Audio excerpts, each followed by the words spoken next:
আপনি কি এখনো ক্যাপকাটের ইফেক্ট অ্যানিমেশন দিয়ে ভিডিও বানান আর অ্যালাইট মোশনের কথা শুনলে ভয় পান, আর ওইদিকে আপনার গার্লফ্রেন্ডকে কিছু বললেই বলে অ্যালার্ট মোশন এডিটর আমি, তাই একটু ভাব দেখাই। আর অ্যালার্ট মোশন অ্যাপস দিয়ে ভিডিও এডিট করা এত সহজ নয়। কোনো টেনশন করবেন না, আজকের এই ভিডিওর মাধ্যমে অ্যালাইট মোশনের এডিটিং একদম ফানির মতো সহজ করে দেব।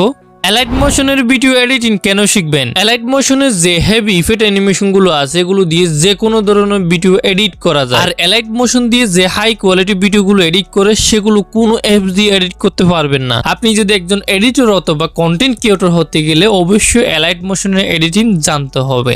সো আজকে আমি আপনাদেরকে অ্যালাইট মোশনের A to Z এডিটিং শিখাবো, বেসিক থেকে অ্যাডভান্স এডিটিং শিখাবো। অন্যদের XML ফাইল কিভাবে এডিট করবেন সেটার থেকে শুরু করে আপনি নিজে কিভাবে XML ফাইল ক্রিয়েট করবেন সেই পর্যন্ত দেখাবো। ওকে, প্রথমত আমাদের অ্যালাইট মোশন অ্যাপটি প্রয়োজন হবে। আপনারা জানেন অ্যালাইট মোশন অ্যাপটি যদি প্লে স্টোর থেকে ডাউনলোড করেন, ডাউনলোড করার পরে ভিডিও এডিট করলে সেখানে ভিডিওর মধ্যে ওয়াটারমার্ক শো করবে, মানে অ্যাপের লোগো শো করবে। আমাদের একটা সঠিক অ্যালাইট মোশন অ্যাপ প্রয়োজন হবে যেটার মধ্যে সব অপশনগুলো থাকে, আর লোগো যেন শো না করে এরকম অ্যাপ কোথায় পাবেন? আমার এই ভিডিও ডেসক্রিপশন বক্সে টেলিগ্রাম গ্রুপের লিঙ্ক দেওয়া থাকবে, সেখান থেকে আপনারা নামিয়ে ইনস্টল করবেন। ওকে, অ্যাপস ইনস্টল করার পরে ওপেন করবেন। ওপেন করার পরে প্রথমে আপনাদেরকে অ্যালাইট মোশনের কিছু অপশন আছে যেগুলো ইউজফুল অপশন, যেগুলো না জানলে আপনারা ভিডিও এডিট করতে পারবেন না। বেসিক যে অপশনগুলো আছে সেগুলোর কোনটার কি কাজ সেটা দেখাবো।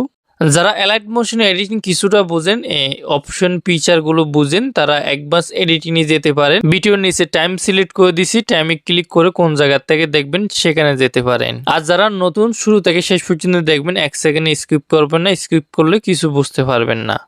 এখানে নিচে 5টা অপশন দেখতে পাচ্ছেন। ডান সাইডের প্রথমে দেখতে পাচ্ছেন একটা অপশন টেমপ্লেট নামে।